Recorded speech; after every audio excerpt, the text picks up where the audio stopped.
Hello.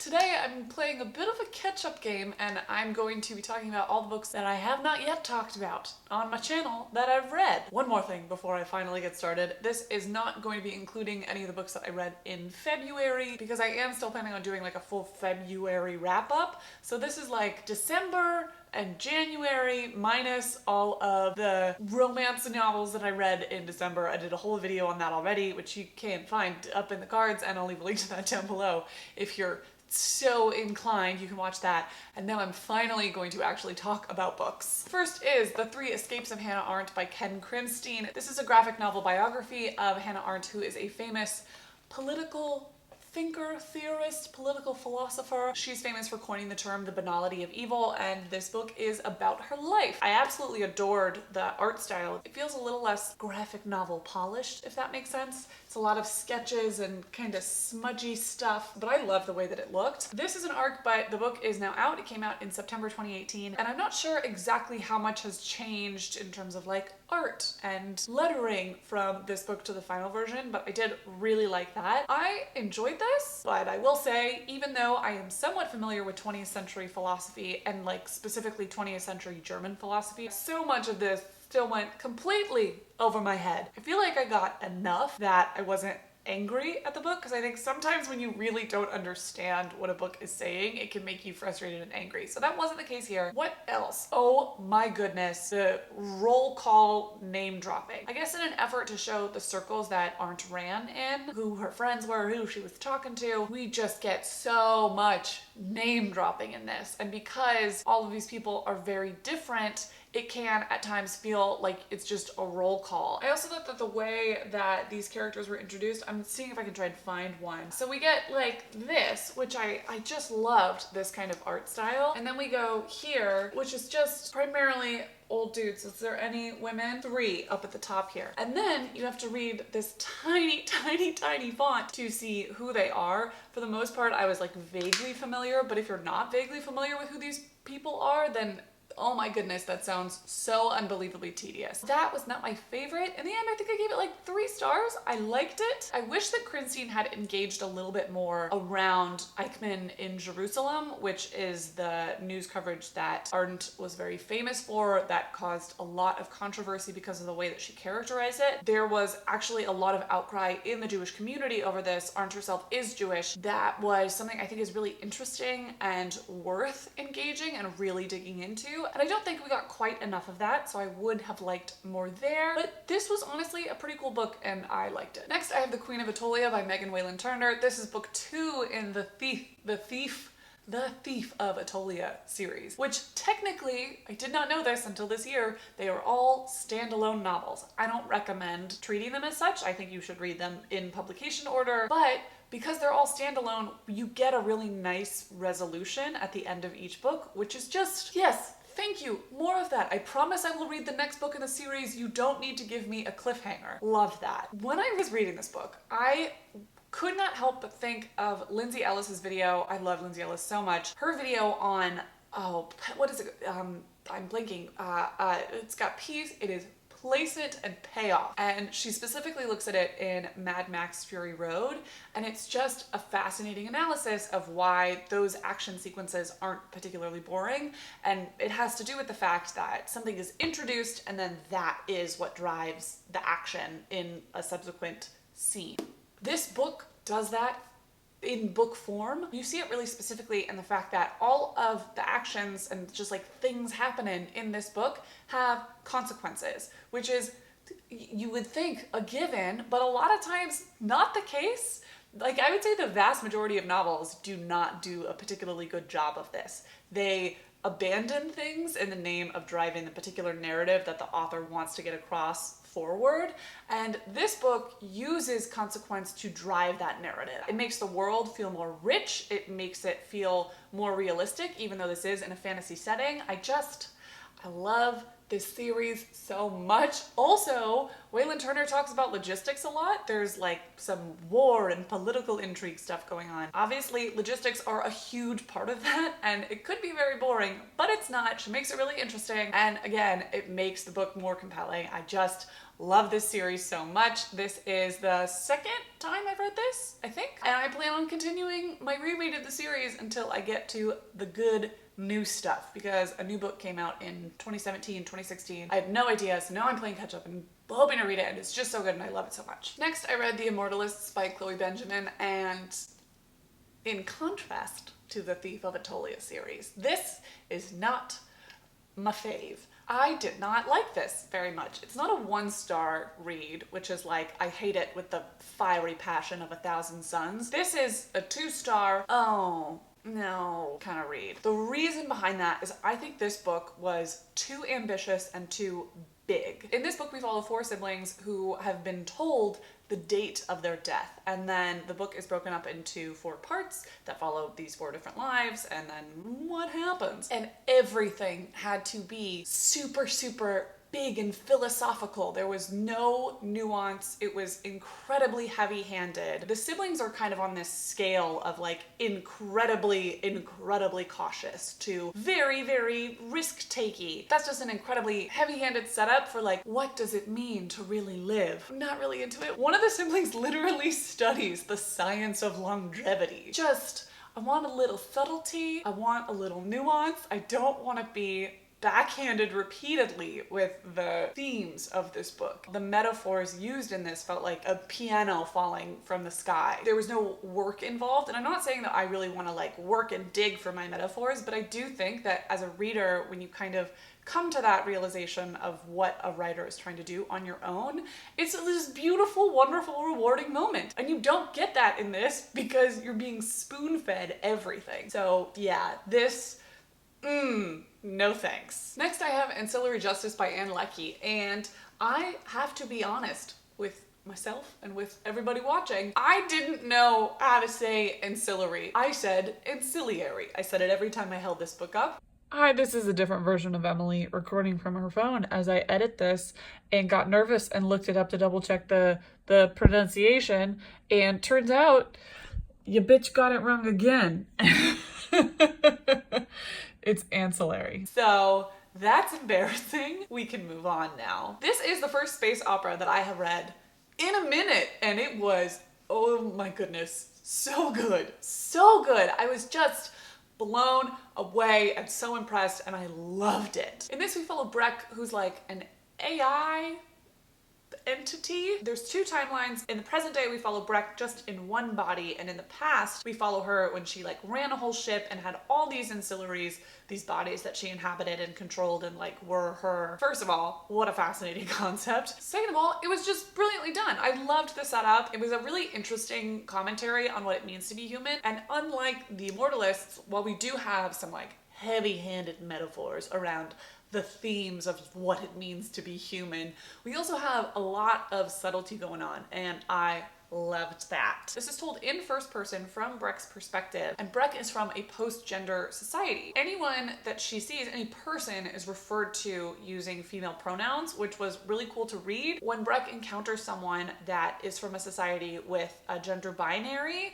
she has to kind of process what pronouns to use. On the one hand, it talks about gender expression in really cool ways that I think matches historically what the world has been like, but is kind of like antithetical to how we talk about gender today. A lot of discussions around gender, it seems like these things are inherent when they're not. They're very dependent on time and culture and even language. And so we get to see Breck try to sort through that in real time, which is really interesting. As I've said a million times already, I loved this. I did have to reread things a couple times because it is dense and confusing, and you don't get a lot of expository world building, but in the end, I didn't care. I am so excited to continue reading the series. I think there's 3 books. Yeah, we got 3 little pictures on the back here. So I think it's a trilogy. I think it's complete. I'm excited. Next, I have Blood, Water, Paint by Joy McCullough, and this was a book that I enjoyed but didn't love. So in this, we follow Artemisia Gentileschi. I think I'm fine. Gentileschi. I think that's how you pronounce it. She was a painter in the 17th century. You should look up her work because it is so good. We follow her at first as she just tries to survive as a lady in the world. Her father takes credit for her art. Then she's sexually assaulted, but she takes her rapist to trial, which is like unheard of at the time. And that is also historically accurate. That is what Artemisia did in like real history. I thought it was this beautiful reclamation of female agency, and what I also thought was really cool is the way that McCullough deals with the fact that Artemisia doesn't really have any other women in her life. She has some brothers, she has her dad, she has other male painters who visit her family's home, but she's limited in where she can go, who she can talk to, what she can see. I think there's maybe one or two real life women that she interacts with, and instead of having Artemisia just like existing in this patriarchal society and trying to push against it, but without the help of other women, she speaks to female figures from mythology. I think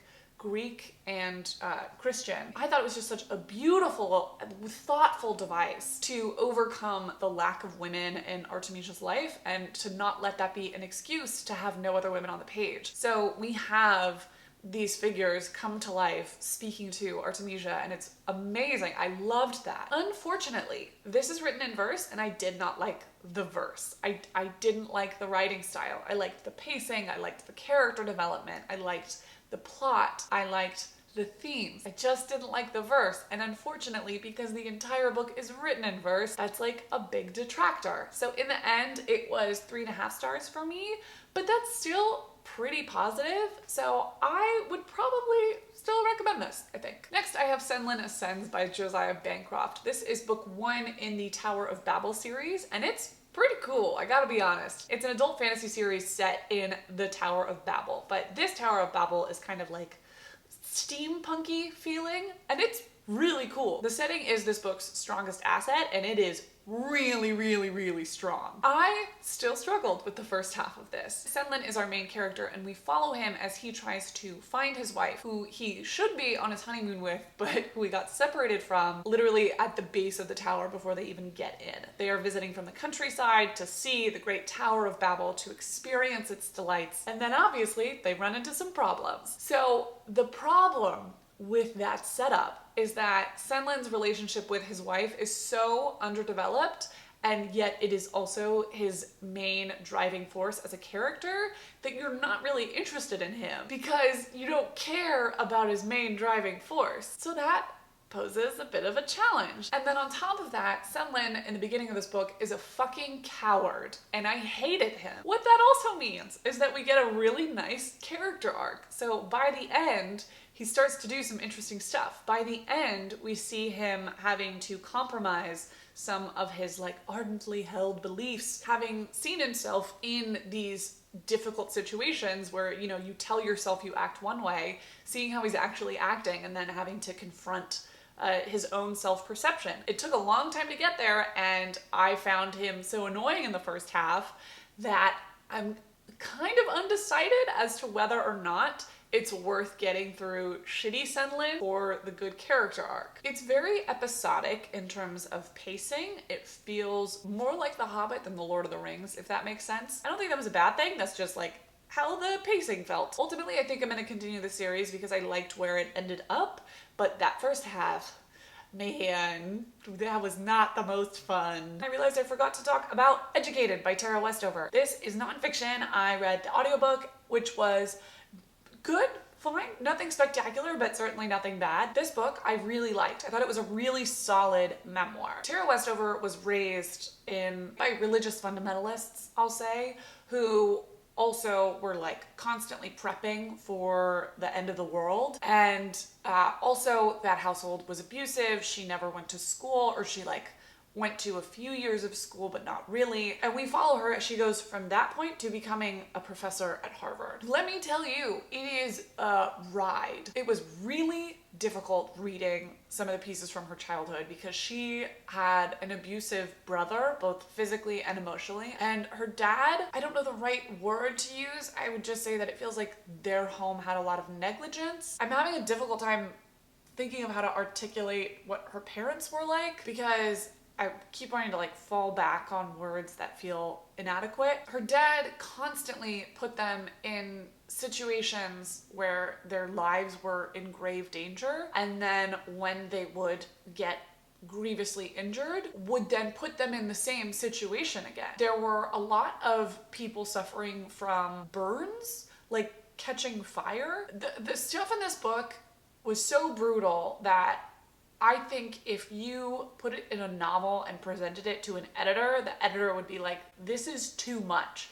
This doesn't happen. This isn't believable. That's Tara Westover's life. It's difficult to read, but beautifully written, and I think Westover is incredibly insightful and reflective when it comes to thinking back on her childhood. Whoops, my camera broke suddenly, and I fixed it, and then the battery died, and then all of my light went away. So it's a new day, new hair, save me, and now I'm going to continue where I left off, which I think was with Educated by Tara Westover and my like general issues about it. It felt like Westover undersells herself a lot, and I get that because I think she was trying to convey what it felt like to her while she's experiencing it, which is that she just kind of like accidentally stumbled into these amazing prestigious academic opportunities. But it's like, no, you can kind of explain some of the work that went into this, or I don't know, maybe more of the details around the academic work that she was doing. For whatever reason, I just had a hard time connecting with that final third, because even if it feels like you're stumbling into those kind of opportunities,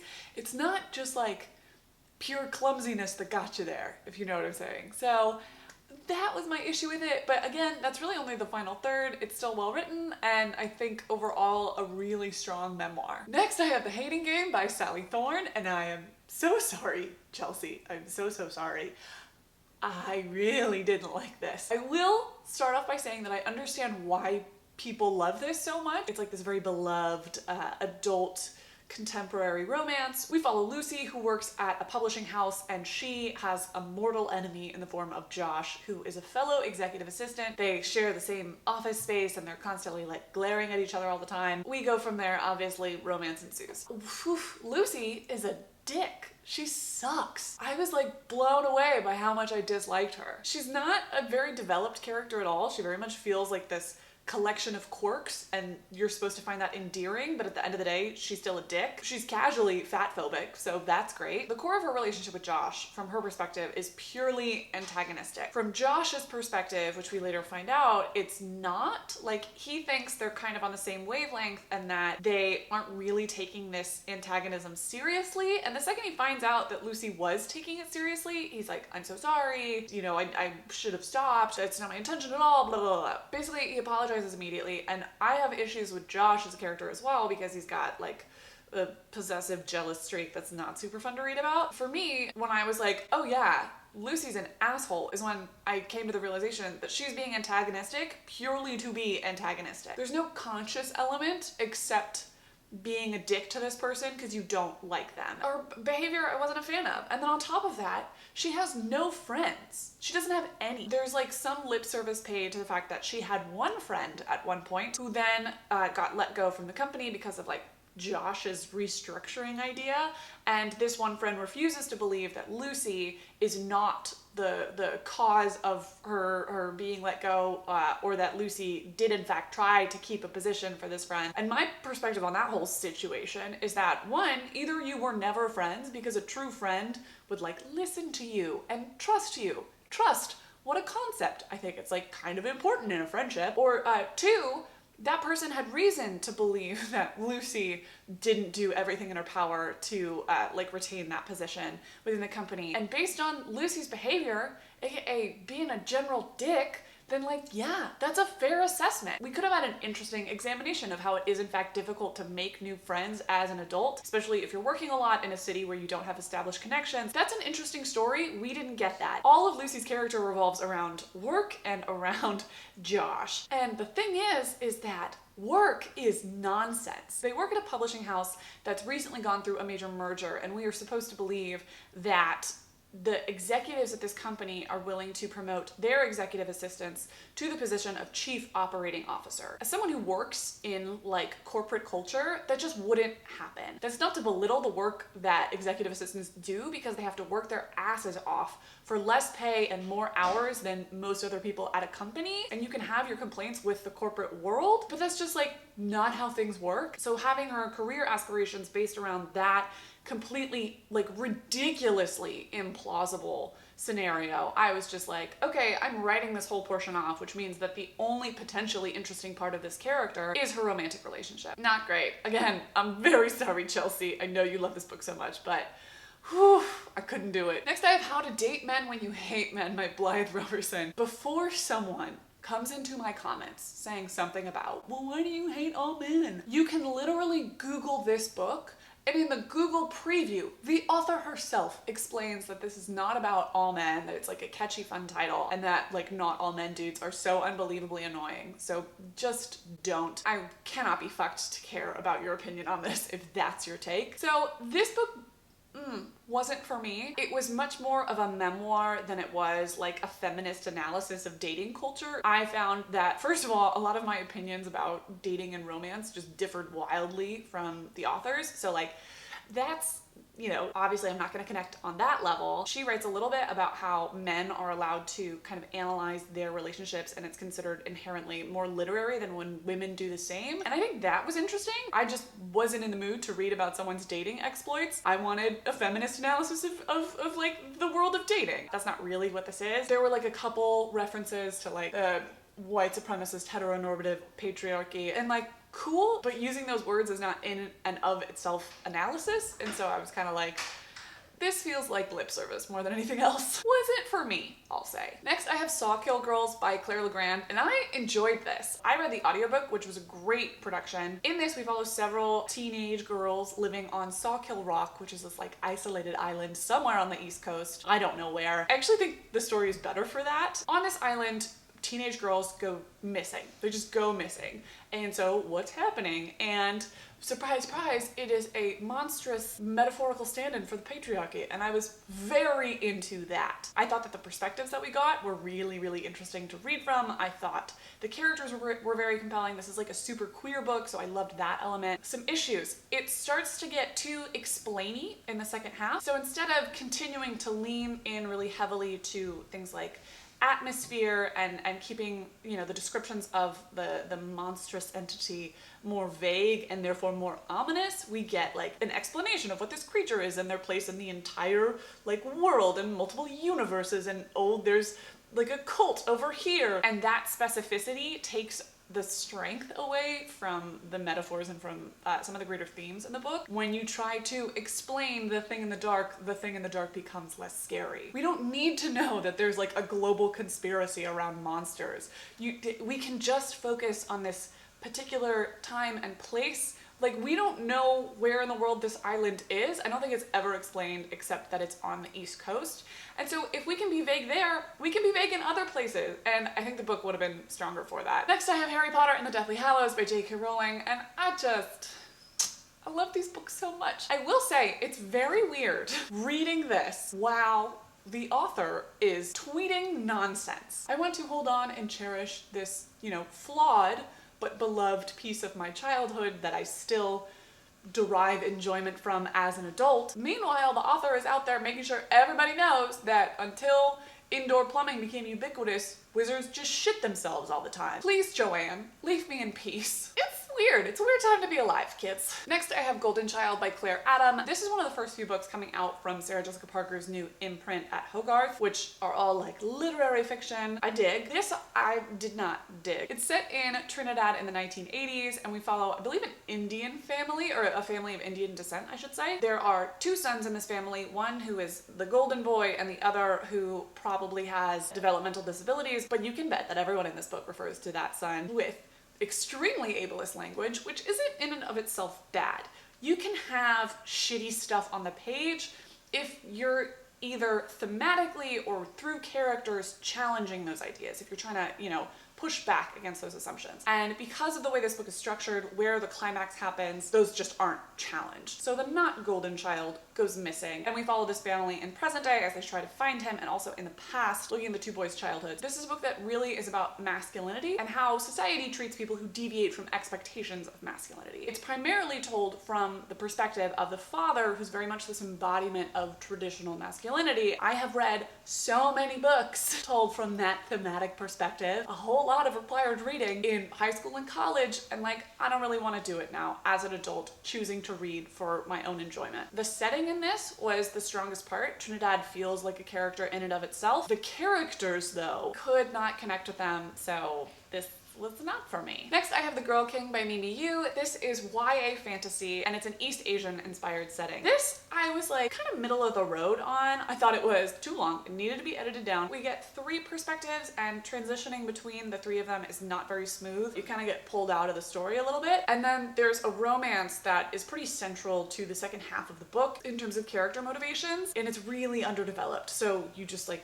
don't really care that the characters are being motivated by this, that there's this internal conflict rooted in this relationship, so you're kind of like, eh. But there were some things that I love. One is the casual mention and discussion of menstruation. In a YA book, like, oh my goodness. Yes, please. More of this. Love it. Other that I really liked is that I think Yu was kind of pushing back against some of the tropes around strong female characters in the YA heyday of my youth, which was like when Twilight came out, when The Mortal Instruments came out, when The Hunger Games came out. The Hunger Games triggered a lot of this shit. And it's where a strong female character gets reduced to like an emotionless warrior type who is like the leader of some form of rebellion. And generally speaking, it also belittles like things and traits that are stereotypically considered feminine. This book has a character that could have very easily just been a shitty carbon copy of all those strong female characters, but instead it's an examination of the ways in which society doesn't actually let girls behave that way. It's like a fantasy version examination of how boys are called leaders and girls are called bossy. And then it also